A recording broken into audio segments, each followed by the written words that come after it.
Hello there folks, welcome back to our Ashes Cricket Player Career Mode. Today it's time for the third episode and the second instalment in our match against Maidenhead in the Midlands Cup. Now, we begin this episode with the start of our second innings. We saw in the last episode the end of our first innings of this match against Maidenhead, and then we've simulated forward to show you the Maidenhead innings. I'll show you that in a minute, and now we're at the start of our second innings. So we'll have a look at how many Maidenhead got. Admittedly, I don't know myself. I've just loaded the game back up, and Maidenhead got 260. So actually, it's quite a pleasant surprise in that we're 34 runs ahead. Now, you remember if you watched the last episode that we actually got quite a healthy score. We got 38 off 46, and it was generally quite a healthy batting line, apart from McLean, Vessels and Cromwell, who did poorly. But apart from that, everyone batted quite well. But it seems from Maidenhead it was very much a one-sided performance from Dennis, who scored a century, Keogh and Sahu doing decently as well, but particularly the openers did disastrously. So that gives us a 34 lead, and hopefully in this innings,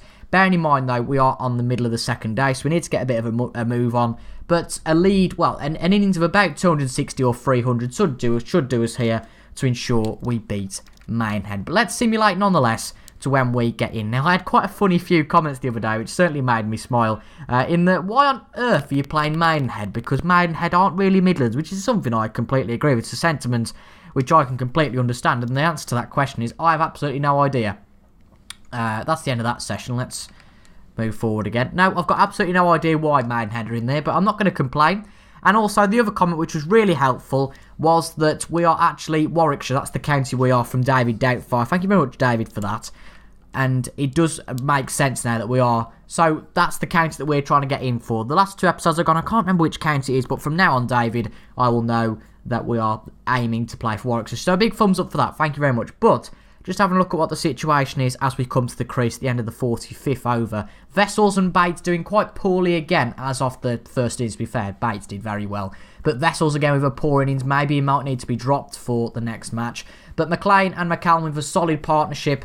There went from 30 for 2 to 160 for 3. But they've both fell in quick succession, which means we're in with our old pal, Patrick O'Neill. Well, I think it's Patrick O'Neill. Or it might be Philip O'Neill. But we're in with our pal O'Neill once again anyway. And that is nice. But it's the first ball of our innings. To be fair, that was a wide. So I was going to say we're going to leave that one. But it was a wide, so we get another chance to play this ball at the end of the over. Dennis, their batsman, who got the century last time. So he seems like a bit of an all-rounder, does this Dennis. And that is a very nice first shot to start off the innings. That could well be a boundary and a very good way to start us off. Obviously, we got 5 points then. 5 points, what am I on about? 5 runs in the first 2 balls there, given that the first one was a wide. And O'Neill's continued for that over to get a score of, well, I think he must have got 4 that over, because I think he was on 8 before. And can we continue our run? Not going to bother hitting that one too hard. It was a nasty bouncer.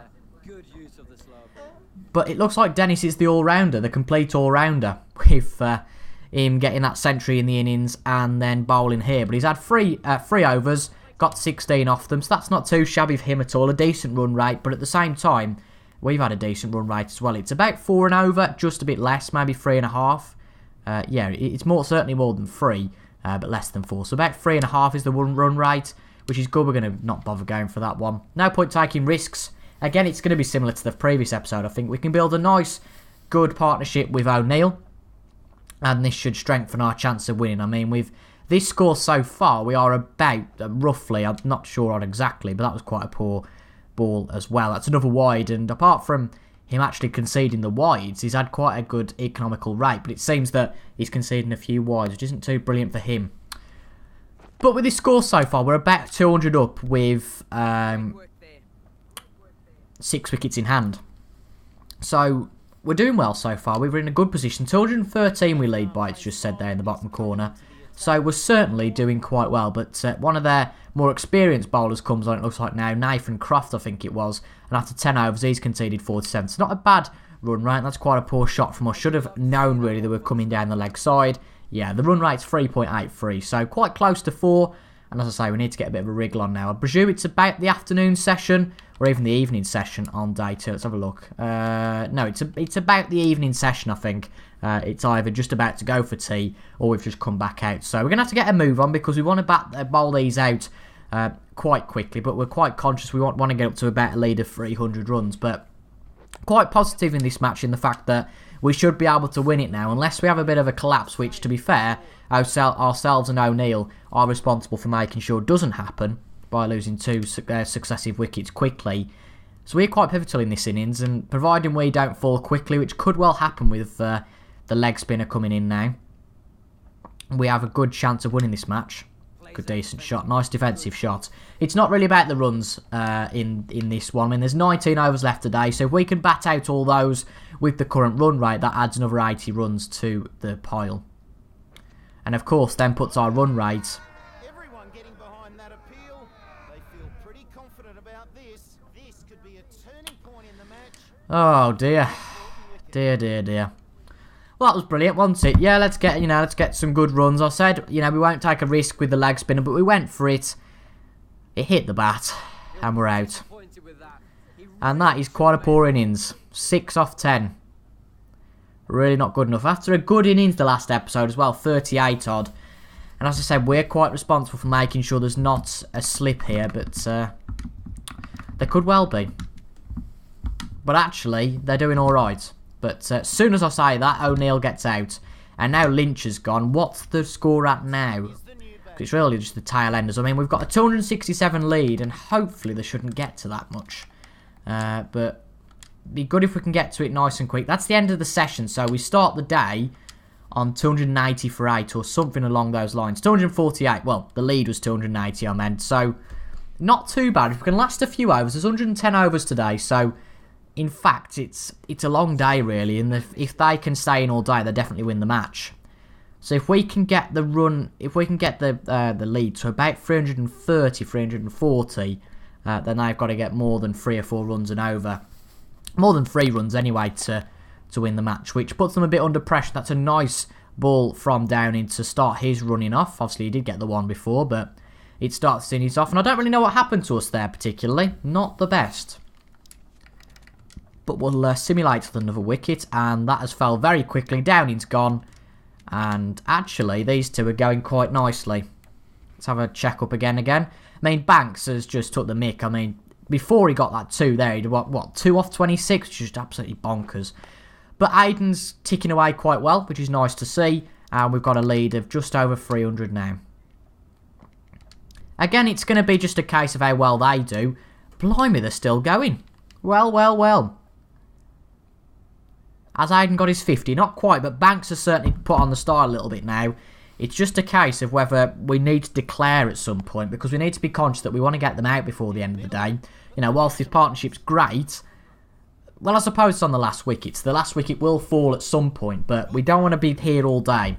We want to cover ourselves against a defeat, but at the end of the day, we are nearly 350 up now, and with 100 overs, they're going to have to get a run rate that's over 3 and over, but pretty much straight after I said that, within a few overs, Aiden was out 51. He got his 50, which is nice in the end, but Maidenhead need to get 351 runs. Quite a round number, 350 runs we lead by, so they need 351 to make sure they win the 3-day match. Interesting. Well, it's whether we get called upon to bowl. I very much doubt it, but a good partnership between the openers broken by Banks. And at the end of the first session, they're around about 80 or 90 for 2. But they've lost another wicket there. But as I said before, I don't think they're going to be bowled out before the end of the day. I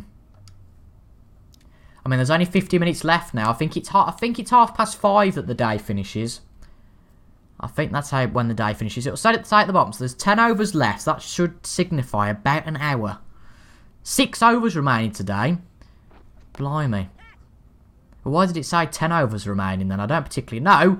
Oh, dear. That could have took one, and it could have started our route. But look at this. A brilliant ball. The new batsman, relatively new batsman on 2 or 3 runs, goes for the lofted shot. The fielder's under it, and what does he do? Oh, he's dropped it. Look at that. Abysmal. I don't think there's enough time though now. They've moved the field around, it seems, but I don't think there's enough time now to get all these out before the end of the day. I mean, they're not going to win the match. Surely they're not going to get 70 odd in 6 overs. I mean, it's achievable if they really go for it, but we are going to go over by over now, I think. How many overs is it left? Well, they've got 1 wicket. think there's 3 overs left after this one. We'll check. I mean, their target's 3-5-1. There's no way they're going to win the match now. But I very much doubt there's any way that we're going to get 3 wickets in the space for a few overs. I mean, ultimately, I said, and I said it before, they should have declared. We should have declared because although they could have won, it was a risk. We'd have had more time to get them out. That's a good 4 there. How many overs are left then now? 2 overs left today. For some reason it says 6 overs remaining. But it's a 3-day match, so surely there's only 2 overs left. And no, we're not going to get them out before the end, I don't think. So we might as well just skip till the end.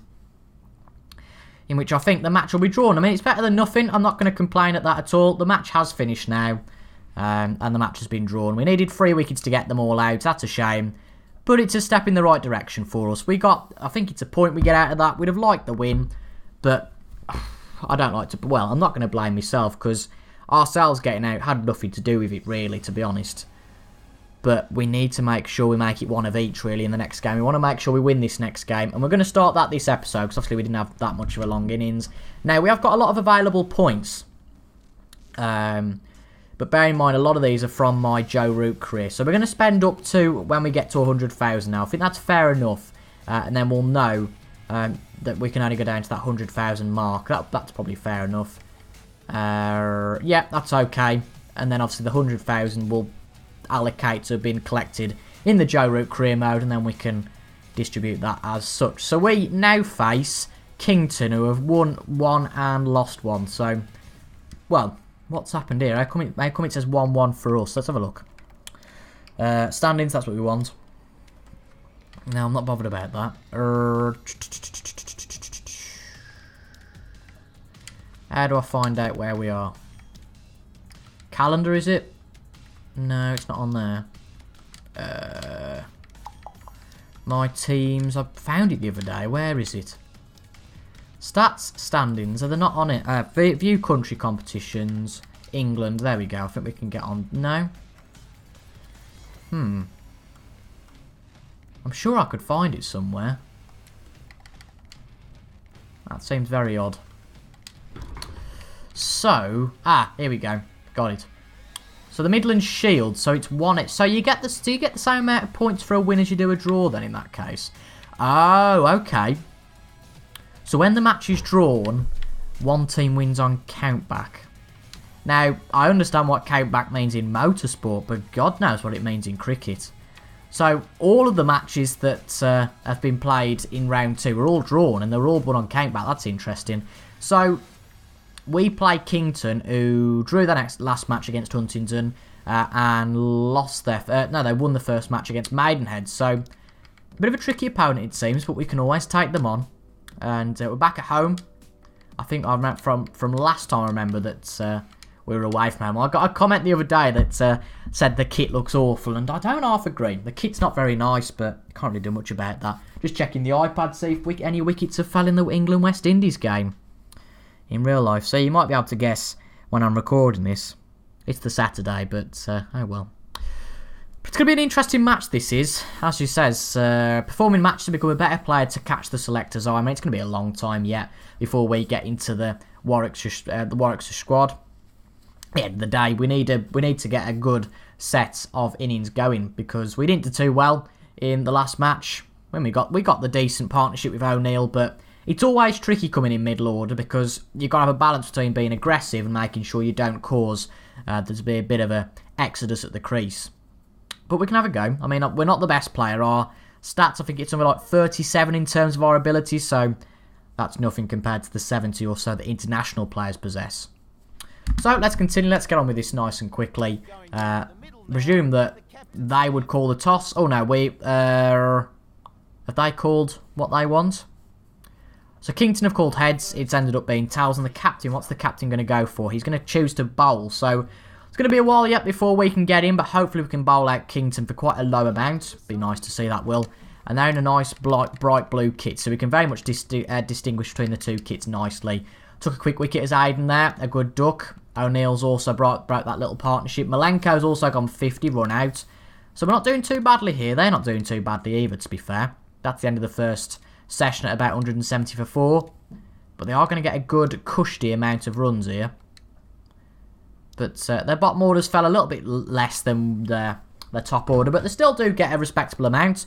At the end of their innings, they finish on 358, and I think there's about half an hour till the end of the day. So hopefully, it's still Vessels and Bates. Vessels hasn't been dropped despite his poor scores.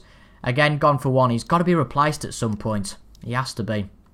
Bates gone for quite a poor score as well. Start the second day, and now O'Neill's gone cheaply, which means we're in, for the first time, a wicket-keeper McLean. He's had a very good start as McLean.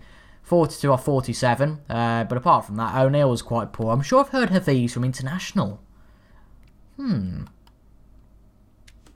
Surely he wouldn't be playing... I think he's a Pakistan player. Surely he wouldn't be playing for a domestic team like this. I'm not sure. But we are on quite a poor score amount. I mean, 81 for 4. No, it can't, because... Not being racist or anything, but if he was the Pakistan player, then he'd be black or half-caste or mixed race.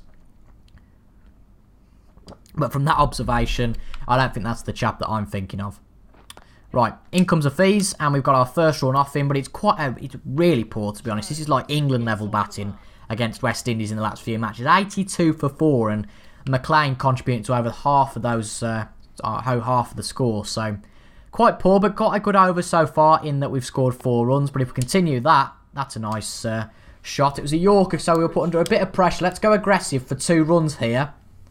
Good start to our innings this has been. I know it's only 3 runs, so it's not the biggest in the world, but it's certainly a start. And again, 100 strike rate. But we want to make sure we don't get out quickly like we did in the last one. Beat the score of 6, and it's if I can get my words out. Beat the score of 6, and it's a success. But that's another wide, so we get another ball this over. Come on then, Jonesy. Last ball of the over. Can we get a boundary? The answer's no, we're not going for that one. And that's another wide. I'm not going to complain. That's a no ball this time. Let's have a look. Yeah, way over the mark. Quite poor bowling from Hafiz here. Might be trying to unsettle us, I'm not really sure. They've took quick wickets, the likes of O'Neill for 1. So whether they're trying to unnerve us here, I'm not really sure. Didn't realise that fielder was there, so we'll go straight back to the crease. And McLean will open the batting in the next over. Good over though, 8 off the over, albeit the fact because Hafiz had some quite poor bowling, but McLean's made his 50. It'd be brilliant if we could make the same score in this match. He scored 5 off the over. Oh dear, stupid batting. I was very tempted not to go for that, but we did. And a really poor start to the match. So, in summary, today's episode has really been, from us anyway, 2 really poor displays of batting. A stupid dismissal there. We should never have gone for that. And the wicket-keeper caught it. And he's took 2 quick wickets. And if all of a sudden, Hamlet McLean is really the only decent bat left. Oh dear, not good at all. We will simulate till the end of the innings just to see how many we get in respect to Kington. But wow, McLean's hit is 100. But apart from that, is he gonna walk with the bat? No, McLean's finally out. And we're out after about 62 overs. For 244, so it's an uphill battle and we've trailed by 114 runs. But in the next episode on Friday, you'll find out if we can overcome that 114 run barrier. I apologise that there was only 9 runs in the episode today from us. Not the best, but hopefully Friday's episode will see me scoring some runs. But if you enjoyed that, folks, make sure to leave a like down below. Comment if you enjoyed as well and subscribe for Ash's videos on a Monday and a Friday. But apart from that, folks, until the next time, I'll see you guys later. Goodbye.